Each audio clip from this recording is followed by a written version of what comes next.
Family parties in our house were never really about celebration. They were about performance. Who dressed best?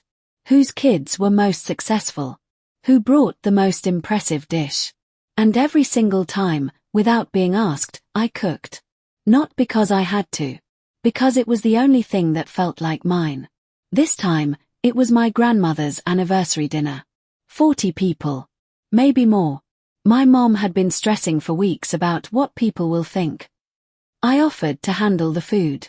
She hesitated for half a second. "Are you sure?" she asked. That should have been my first warning. But I ignored it. For 3 days, I planned everything. I tested recipes. Adjusted spices. Woke up early the morning of the party to marinate, slow cook, bake, garnish. My kitchen smelled like effort. By the time guests started arriving, the dining table looked beautiful. Steam rising. Colors balanced. Plates arranged carefully. I stood back for a moment and let myself feel proud. Then the comments started. "Wow, you made all this?" one aunt asked. "Yes," I said, smiling. She nodded politely. "Well, we'll see how it tastes." Small joke. Light tone. But I'd grown up fluent in those tones. Dinner began. People filled their plates. Conversations layered over clinking cutlery. For 10 minutes, I watched silently. Plates were emptying. Cousins went back for seconds. Someone asked what spices I used. And then, my dad cleared his throat. He didn't stand. Didn't yell. He just spoke loud enough for the table to hear. "Well," he said casually, "let's be honest, no one really likes the food you cook." The room froze. My mom laughed lightly. "Yes, people are just being polite." A few uncomfortable chuckles followed. I felt my chest tighten. Someone muttered, "It's actually good." But my dad cut in. "It's okay. Not everyone has talent." Talent. The word echoed. I stood there holding a serving spoon, suddenly aware of how ridiculous I must look, trying so hard for people who had already decided the outcome.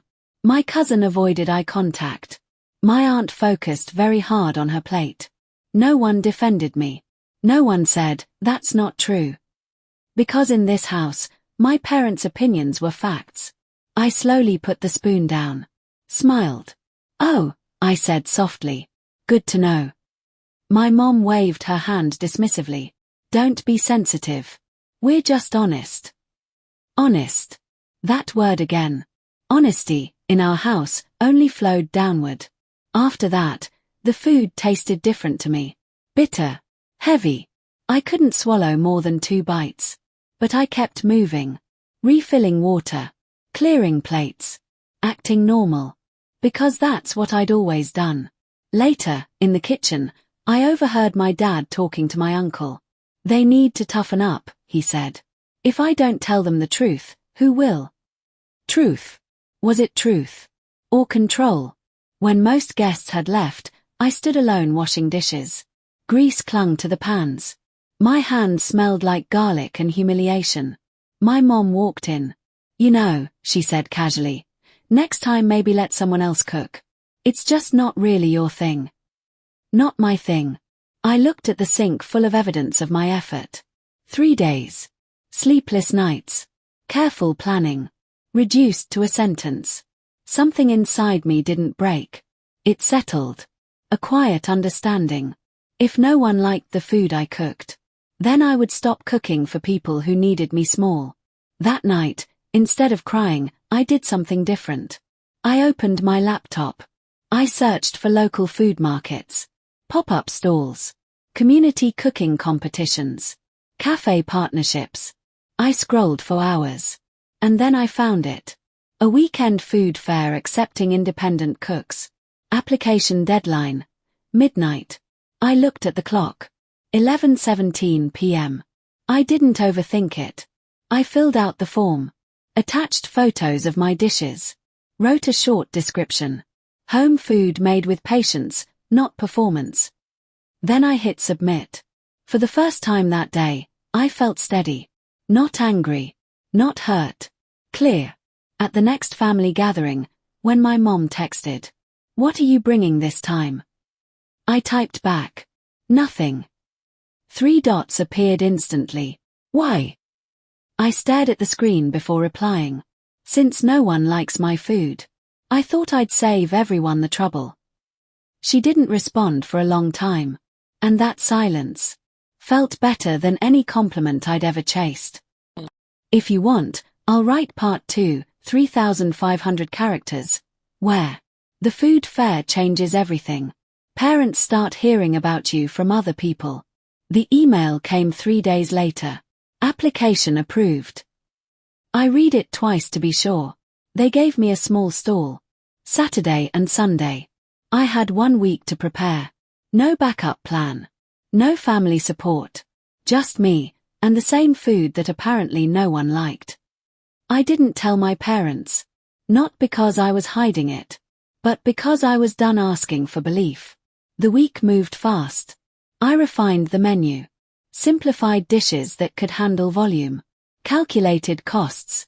Bought packaging with my own savings. The night before the fair, I barely slept. Not from doubt. From anticipation. Saturday morning, I set up my stall between a dessert baker and a street taco vendor. The air smelled like sugar and spice and competition. At first, no one stopped. Then one person did. She studied the menu. Ordered 1 plate. I watched her take the first bite. No reaction. Second bite. Then she nodded slowly and said, "This tastes like someone cared." She finished everything. And then she brought her husband back. By noon, there was a line. By 3 p.m., I had sold out. Completely. The organizer came over, impressed. "You coming back tomorrow?" "Yes," I said, trying not to sound shocked. Sunday was bigger. People returned from the day before. One man said, "I came back just for this."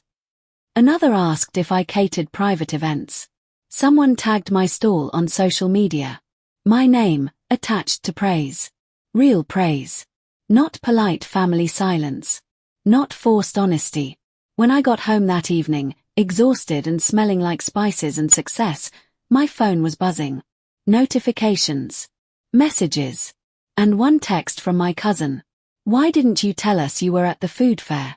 People are talking about you." Talking. Interesting. The next family gathering felt different before I even walked in. My uncle greeted me at the door. "So, chef," he said with a grin. My dad was in the living room. When our eyes met, he didn't joke. Didn't smirk. He asked, carefully, "How was that event?" "Sold out," I replied simply. He nodded once. My mom added quickly, "Well, fairs are different. It's not the same as cooking for family." I smiled politely. "You're right," I said. It wasn't the same. Strangers paid. Strangers appreciated. Strangers came back. At dinner, catering trays covered the table again. No one had asked me to cook. But this time, people asked questions. "How many plates did you sell? Are you doing another one? Can we come next time?" I answered calmly. Gave dates. Shared details. Not seeking approval. Just stating facts. Halfway through the meal, my aunt said loudly, "You should cook for us again sometime." The room shifted toward my parents. Waiting. My dad cleared his throat. "Well, maybe we judged too quickly." Too quickly. That's what he called it. I didn't correct him. I didn't need to. Because for the first time, the narrative wasn't theirs. It was mine. And they had heard about me. From other people. The big public moment. Parents asking you to cook for something important. The real test came a month later. My parents were hosting an important anniversary dinner. Not just family this time. Business friends, respected guests, people whose opinions actually mattered to them. 3 days before the event, my mom called. Her voice was softer than usual. "We were wondering if you'd like to cook." Not "can you?" Not "you have to." Like to. I let the silence stretch just a little. "For this dinner?" I asked calmly. "Yes," she said. "People keep talking about your food. We thought it would be nice." Nice. I almost smiled. Months ago, I was not talented. Now I was an asset. I'm available, I said. But I don't cook for free anymore. Another pause. Oh, she replied. Of course. Of course. We agreed on a menu. A price. Clear expectations. No jokes. No backhanded honesty. The night of the dinner, I arrived early. Took control of the kitchen. Moved with confidence I didn't have before. When the guests began eating, something different filled the room. Not forced politeness. Genuine reactions. This is incredible. Who catered this? You must give me their contact. My dad stood a little straighter when he said my name. Not dismissive. Proud. Halfway through the night, one guest laughed and said, "You're lucky to have such talent in the family." My dad looked at me across the table. For a second, I saw it. Regret. Later, when most guests had left, my mom approached quietly. "You really proved us wrong," she admitted. I wiped my hands on a towel. "No," I said gently. "I just stopped trying to prove you right." She didn't respond. And for the first time in my life, the kitchen felt like mine. Not because they approved, but because I did.